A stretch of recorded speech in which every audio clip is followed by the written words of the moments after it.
ತಮಿಳುನಾಡಿನಲ್ಲಿ ಸರ್ಕಾರ ರಚನೆಯ ಕಸರತ್ತಿನ ಬಗ್ಗೆ ನಾವು ಚರ್ಚೆ ಮಾಡ್ತಾ ಇದ್ದೀವಿ. ನಮ್ಮ ಪೊಲಿಟಿಕಲ್ ಎಡಿಟರ್ ಪ್ರಶಾಂತ್ ನಾತು ನೇರ ಸಂಪರ್ಕದಲ್ಲಿದ್ದಾರೆ. ನಡೀತಾ ಇರುವ ಸರ್ಕಸ್ಗಳ ಚರ್ಚೆ ಆಗ್ತಾ ಇತ್ತು. ವಿಜಯ್ ಎರಡೆರಡು ಸಲ ಗವರ್ನರ್ನ ಮೀಟ್ ಮಾಡಿದ್ರು. ಎರಡೂ ಸಲ ಅವರ ಕೈಯಲ್ಲಿ ಎರಡು ಪತ್ರಗಳಿದ್ದು, ಒಂದು ನನ್ನ ಪಕ್ಷ 108 ಸ್ಥಾನ ಗೆದ್ದಿದೆ, ನಮಗೆ 5 ಜನ ಕಾಂಗ್ರೆಸ್ MLAಗಳು ಸಪೋರ್ಟ್ ಮಾಡಿದ್ದಾರೆ, ಅತಿ ದೊಡ್ಡ ಅಲಯನ್ಸ್ ನಮ್ಮದೇ, ನಮಗೆ ಸರ್ಕಾರ ರಚಿಸೋದಕ್ಕೆ ಆಹ್ವಾನ ಕೊಡಿ ಅಂತ.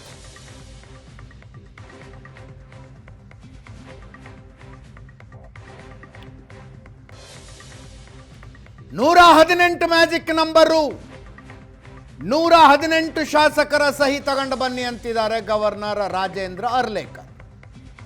ತಮಿಳುನಾಡಿನಲ್ಲಿ ಟಿವಿಕೆ ಮತ್ತು ಕಾಂಗ್ರೆಸ್ಗಳಿಂದ ರಾಜ್ಯಪಾಲರ ವಿರುದ್ಧ ಆಕ್ರೋಶ ವ್ಯಕ್ತ ಆಗ್ತಾ ಇದೆ. ಮತ್ತೊಮ್ಮೆ ನಮ್ಮ ಪೊಲಿಟಿಕಲ್ ಎಡಿಟರ್ ಪ್ರಶಾಂತ್ ನಾತು ನೇರ ಸಂಪರ್ಕದಲ್ಲಿದ್ದಾರೆ. ಪ್ರಶಾಂತ್, ರಾಜಕಾರಣ ಅಂದರೆ ಪಾಸಿಬಿಲಿಟಿಗಳ ಆಗರ, ಪರ್ಮಿಟೇಷನ್ ಕಾಂಬಿನೇಷನ್ಸ್ ಹೆಂಗಾರು ವರ್ಕ್ ಆಗ್ಬೋದ್ರಿ? ಈಗ AIADMKಯ 30 MLAಗಳು TVKಗೆ ಬೆಂಬಲ ಕೊಡೋಣ ಅಂತಾರಂತಪ್ಪ. ಅವ್ರದ್ದು ಏನೋ ಮಾತುಕತೆ ಆಗಿರುತ್ತೆ, 30 ಜನ ಅವತ್ತು ಸೆಷನ್ಗೆ ಬರೋದಿಲ್ಲ.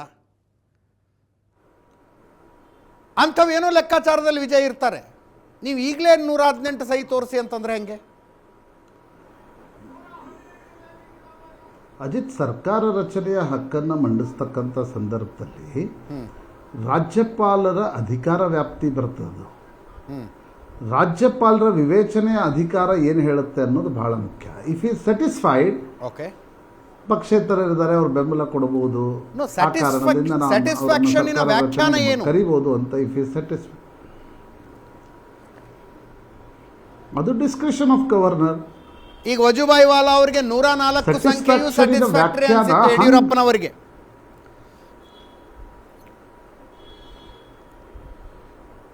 ಹೌದು, ಅದಕ್ಕೆ ಅವ್ರು ಕರೆದ್ರು. ಬಟ್ 15 ದಿನಗಳ ಅವಕಾಶ ಕೊಟ್ಟಾಗ ಸುಪ್ರೀಂ ಕೋರ್ಟ್ ಹೇಳ್ತು 15 ದಿನಗಳ ಅವಕಾಶ ಕೊಡಬೇಡಿ, ನೀವು 1 ದಿನದ ಅವಕಾಶ ಕೊಡಿ ಅಂತ. ಮೃದುಲಾ ಸಿನ್ಹಾ ಕೂಡ ಬಿಜೆಪಿಯವ್ರಿಗೆ ಅವಕಾಶ ಕೊಟ್ಟಾಗ ಕೂಡ ಸುಪ್ರೀಂ ಕೋರ್ಟ್ ಹೇಳ್ತು ಆದಷ್ಟು ಶೀಘ್ರದಲ್ಲಿ ಬಹುಮತ ನೀವು ಸಾಬೀತು ಮಾಡಿ ಅಂತ ಹೇಳಿ ಅಂತಕ್ಕಂಥದ್ದು. ರಾಜ್ಯಪಾಲರು ಈಗ ಇದರಲ್ಲಿ ರಾಜ್ಯಪಾಲರು ಏನು ತೀರ್ಮಾನವನ್ನೇ ತೆಗೆದುಕೊಂಡಿಲ್ಲ. ಇಲ್ಲಿ ಸುಪ್ರೀಂ ಕೋರ್ಟ್ ಹೇಳುವ ಹಾಗಿಲ್ಲ, ಇಲ್ಲ ಇವ್ರನ್ನ ಕರೀರಿ, ಇವ್ರನ್ನ ಕರಿಬೇಡಿ. That is not in the ಅದು ಜುಡಿಷಿಯಲ್ ರಿವ್ಯೂ ಆಗೋದು ರಾಜ್ಯಪಾಲರು ನಿರ್ಣಯವನ್ನು ತೆಗೆದುಕೊಂಡ ಮೇಲೆ. ಈಗ ಇಲ್ಲಿ ಅಜಿತ್, ಈಗ ರಾಜ್ಯಪಾಲರು ವಿವೇಚನೆಯ ಅಧಿಕಾರ ಅಂದ್ರೆ ಹೆಂಗ್ ಬರುತ್ತೆ? ಇಲ್ಲಿ AIADMK ಮತ್ತು DMK ಏನು ರಾಜ್ಯಪಾಲರಿಗೆ ನೀವು ಕರಿಬೇಡಿ, ನಾವು ಮಾಡ್ತಾ ಇದ್ದೀವಿ ಅಂತಕ್ಕಂಥದ್ದನ್ನೇನು ಹೇಳಿಲ್ಲ ಇಲ್ಲಿ. ಹೌದು, ಹೀಗಾಗಿ ಬಹುಮತವನ್ನ ಸಾಬೀತುಪಡಿಸುವ ಅವಕಾಶ ಇರ್ತಕ್ಕಂಥದ್ದು ವಿಜಯ್ಗೆ ಮಾತ್ರ. ಕರೆಕ್ಟ್. ಆದ್ರೆ ರಾಜ್ಯಪಾಲರು ಇಸ್ ವಿದಿನ್ ಹಿಸ್ ಲಿಮಿಟ್ಸ್. ನೀವು 118 ಇದೆಯೋ ಇಲ್ವೋ ಅನ್ನೋದನ್ನ ಪ್ರೈಮಾ ಫೆಸೈ ತೋರಿಸಿ ಅಂತಕ್ಕಂಥದ್ದನ್ನು ಕೇಳ್ತಿದ್ದಾರೆ ಅವರು. ಓಕೆ ಓಕೆ, ಅವ್ರು ಯಾರು, ಅವ್ರನ್ನ ಕರ್ಕೊಂಡು ಬನ್ನಿ ಅಂತ ಹೇಳ್ತಾ ಇಲ್ಲ. ಅವ್ರೇನು ಹೇಳ್ತಿದ್ದಾರೆ, 118ರ ನಂಬರ್ನ ಪಕ್ಷಗಳು ನಿಮ್ಮ ಬಳಿ ಇವೆಯಾ ಅಂತಕ್ಕಂಥ. ಯಾಕಂದ್ರೆ ಇಲ್ಲೊಂದು ಸಣ್ಣ ಸಮಸ್ಯೆ ಕೂಡ ಇದೆ. DMK, CPI, CPM, VCK ಯಾರಿದ್ದಾರೆ, ಓಕೆ, ಅವರು ಪ್ರಿಪೋಲ್ ಅಲೈನ್ಸ್ ಆಫ್ DMK. ಹೌದು ಹೌದು. ಕಾಂಗ್ರೆಸ್ ಹೆಂಗೆ ಬಹಿರಂಗವಾಗಿ ಹೇಳತ್ತು, ಇಲ್ಲ ನಾವು ಆ ಅಲೈನ್ಸ್ ಅನ್ನ ಬಿಟ್ಟು ನಾವು ಇವ್ರಿಗೆ ಸಪೋರ್ಟ್ ಮಾಡ್ತಿದ್ದೀವಿ ಅನ್ನೋದನ್ನ ಅವ್ರು ಹೇಳಿ. CPI, CPM, VCK ಇನ್ನೂ ಬಹಿರಂಗವಾಗಿ ಎಲ್ಲೂ ಹೇಳಿಲ್ಲ. ನಾವು DMK ಇಂದ ಹೊರಗೆ ಬಂದ್ವಿ. ಇವತ್ತು ಬೆಳಿಗ್ಗೆ ಕೂಡ ಅವರೆಲ್ಲರೂ ಸ್ಟಾಲಿನ್ ನಿವಾಸದಲ್ಲಿದ್ದರು. ಹೌದು. ಹೀಗಿರುವಾಗ ರಾಜ್ಯಪಾಲರು ಇಲ್ಲ ನಿಮ್ಮ ಪ್ರಿಪೋಲ್ ಅಲೈನ್ಸ್ DMK ಜೊತೆಗಿತ್ತು, ಅವರನ್ನ ನಿಮ್ಮ ಪೊಟೆನ್ಷಿಯಲ್ ಅಲೈನ್ಸ್ಗಳು ಅಂತ ನಾನು ನಿಮ್ಮನ್ನು ಅಧಿಕಾರಕ್ಕೆ ಕರೆದು ಬಿಡ್ತೀನಿ, ಕರಿಬಹುದೇನೋ. But that is pure discretion of a governor. Okay. ಇಲ್ಲಿ ರಾಜೇಂದ್ರ ಅರ್ಲೇಕರ್ ಏನು ಹೇಳ್ತಿದ್ದಾರೆ, 118 ನಂಬರ್ ನಿಮ್ಮ ಬಳಿ ಇದೆ ಅಲ್ವಾ, ಅದನ್ನ ಆ ಲೆಟರ್ ಆಫ್ ಸಪೋರ್ಟ್ ಅನ್ನ ನನಗೆ ತೋರಿಸಿ, ಸ್ಟೇಕ್ ದ ಕ್ಲೇಮ್, ನಾನು ನಿಮ್ಗೆ ಕರಿತೀನಿ ಅಧಿಕಾರ ರಚನೆಗೆ ಅನ್ನೋದನ್ನ ರಾಜೇಂದ್ರ ಅರ್ಲೇಕರ್ ಹೇಳ್ತಿದ್ದಾರೆ. ನ್ಯಾಚುರಲಿ ಕಾಂಗ್ರೆಸ್ ಬೆಂಬಲ ಕೊಟ್ಟಿದ್ರಿಂದ ಸ್ವಲ್ಪ ಕೇಂದ್ರ ಸರ್ಕಾರ ಕೂಡ ನಮ್ಮ ಕಡೆ ಸೌಟ್ ಆಡಿಸೋದು ಅಂತಾರಲ್ಲ ಅದನ್ನು ನಿಶ್ಚಿತವಾಗಿ ಮಾಡ್ತಿರುತ್ತೆ. ಗವರ್ನರ್ ಆಫೀಸ್ಗಳು ಹೇಗೆ ಕೆಲಸ ನಿರ್ವಹಿಸ್ತವೆ ಅನ್ನೋದು ನಮ್ಗೆ ಗೊತ್ತಿದೆ ಎಲ್ರಿಗೂ. ಆದರೆ ಹ್ಯಾವಿಂಗ್ ಸೆಡ್ ದ್ಯಾಟ್, ನನಗನ್ಸುತ್ತೆ ವಿಜಯ್ ಲೆಟರ್ ಆಫ್ ಸಪೋರ್ಟನ್ನು ತೆಗೆದುಕೊಂಡು ರಾಜ್ಭವನದ ಒಳಗಡೆ ಹೋಗಬೇಕಿತ್ತು.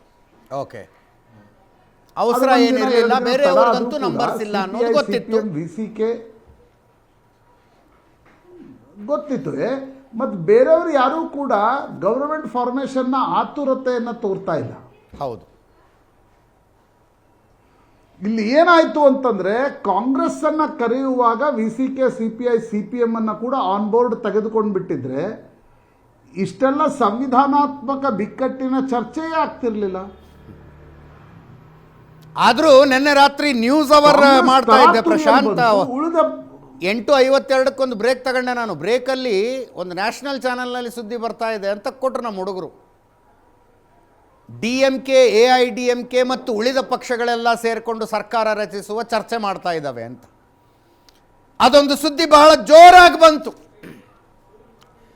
TVK ಅತಿ ದೊಡ್ಡ ಪಕ್ಷವನ್ನೇ ಹೊರಗಿಟ್ಟು DMK, AIADMK, DMK